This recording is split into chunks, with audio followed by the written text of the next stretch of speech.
Assalamualaikum warahmatullahi wabarakatuh. Perkenalkan nama saya Furkan Ali Ramadan dari Sains Tengku Jurunding Melabuh, jurusan Ilmu Dakwah dan Komunikasi Islam dari Prodi Ilmu Al-Quran dan Tafsir. Jadi di sini saya akan menjelaskan tugas dari mata kuliah Sejarah Peradaban Islam yang diampu oleh Pak Julfial Palitaran. Materi yang akan dibahas di sini yaitu tiga dinasti Islam abad pertengahan.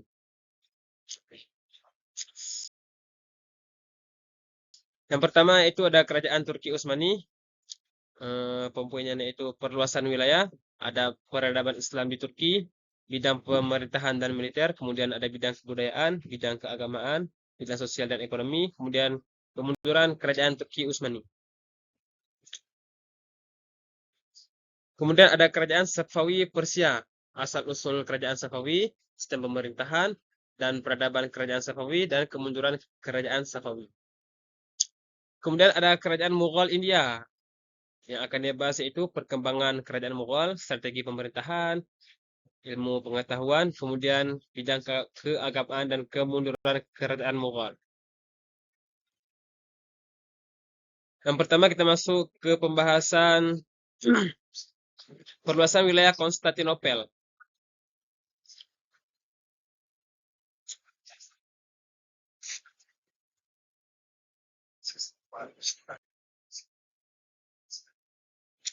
Kemudian bidang pemerintahan dan militer. Para pemimpin kerajaan Utsmani pada masa-masa pertama adalah orang-orang yang kuat, sehingga kerajaan dapat melakukan ekspansi dengan cepat dan luas.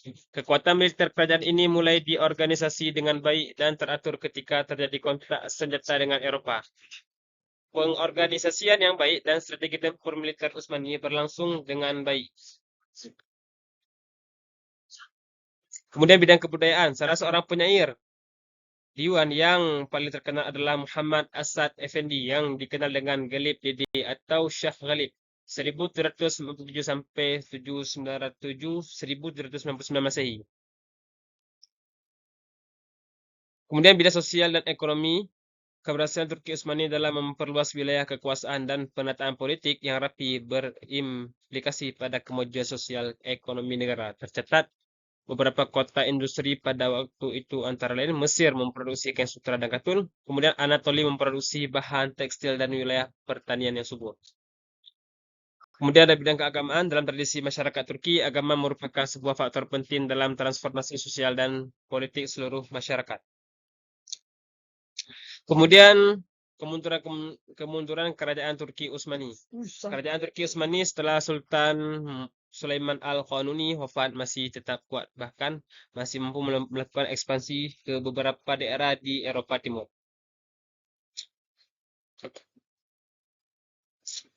Kemudian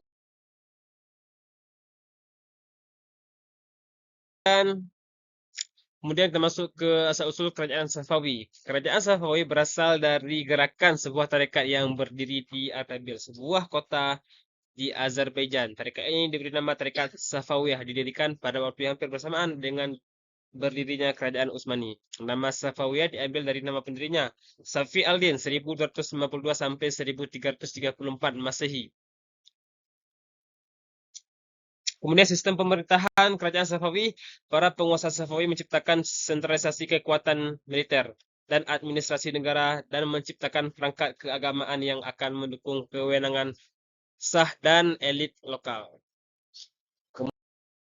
Kemudian peradaban Kerajaan Safawi, reformasi militer dan administrasi Syah Abbas sebagian didanai oleh usaha perdagangan yang cermat. Kemudian kesempatan pertama bangsa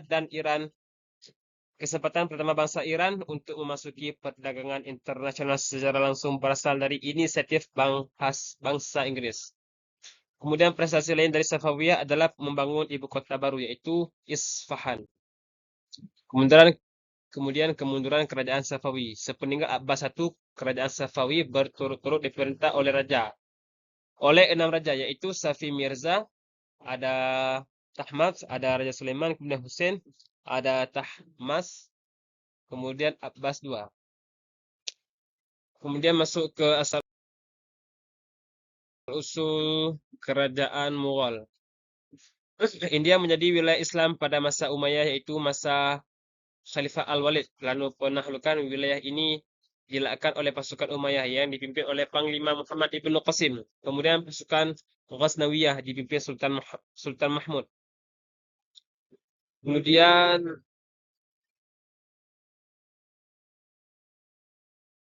Kemudian strategi pemerintahan.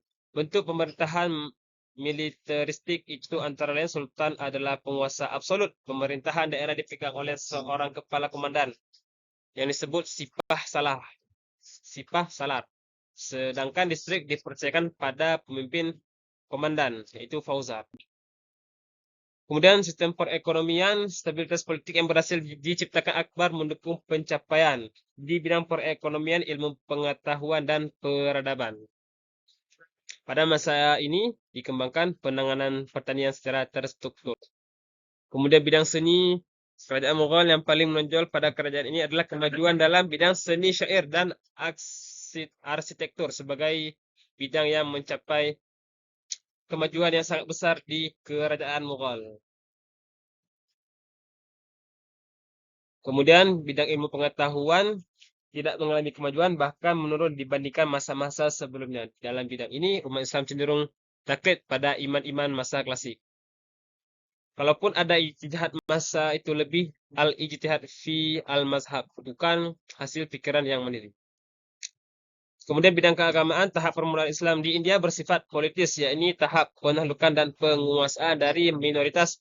Mengembangkan hubungan dengan orang Hindu pada bidang keagamaan dan sosial adalah suatu hal yang niscaya dilakukan. Perintis-perintis ini bukanlah para ulama, melainkan pada sufi mulai abad ke-13 Masehi hingga seterusnya berhasil mengislamkan sejumlah kaum Hindu awam terutama di kasta-kasta bawah. Kemudian kemunduran kerajaan Mughal setelah satu abad dinasti Mughal berada di puncak kejayaannya, para pelanjut Aurangzeb tidak sanggup mempertahankan kebesaran yang telah dibangun oleh sultan-sultan sebelumnya. Kesimpulan Turki Utsmani setelah dianalisa dari keseluruhan, paparan para ahli sejarah di atas berkenaan tiga kerajaan besar Turki Utsmani, Safawiyah, Persia, dan Mughal India, dapat ditarik kesimpulan peradaban Islam Turki Utsmani mengalami kemajuan dalam beberapa bidang, terutama dalam ekspansi atau perluasan agama Islam sebagai bangsa yang terkenal dengan militer yang kuat. Wilayah kekuasaan meliputi 3 benua, yaitu Asia, Afrika, dan Eropa. Kemudian kerajaan Safawi pada masa kerajaan besar Islam Safawi telah mencapai kemajuan peradaban yang telah melahirkan tokoh-tokoh ilmu seperti Baha al-Din al-Syirazi, generalis ilmu pengetahuan. Kemudian Mughal, selama 3 abad kerajaan ini telah mampu memberi warna di negeri yang moyang mereka beragama Hindu. Setidaknya agama Islam tersebar di seluruh penjuru India.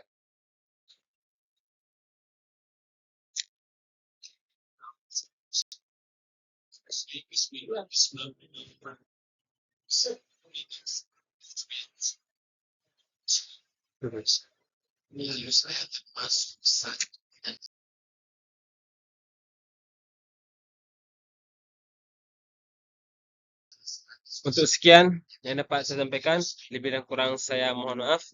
Saya akhiri. Wabillahi taufiq wal hidayah. Assalamualaikum warahmatullahi wabarakatuh.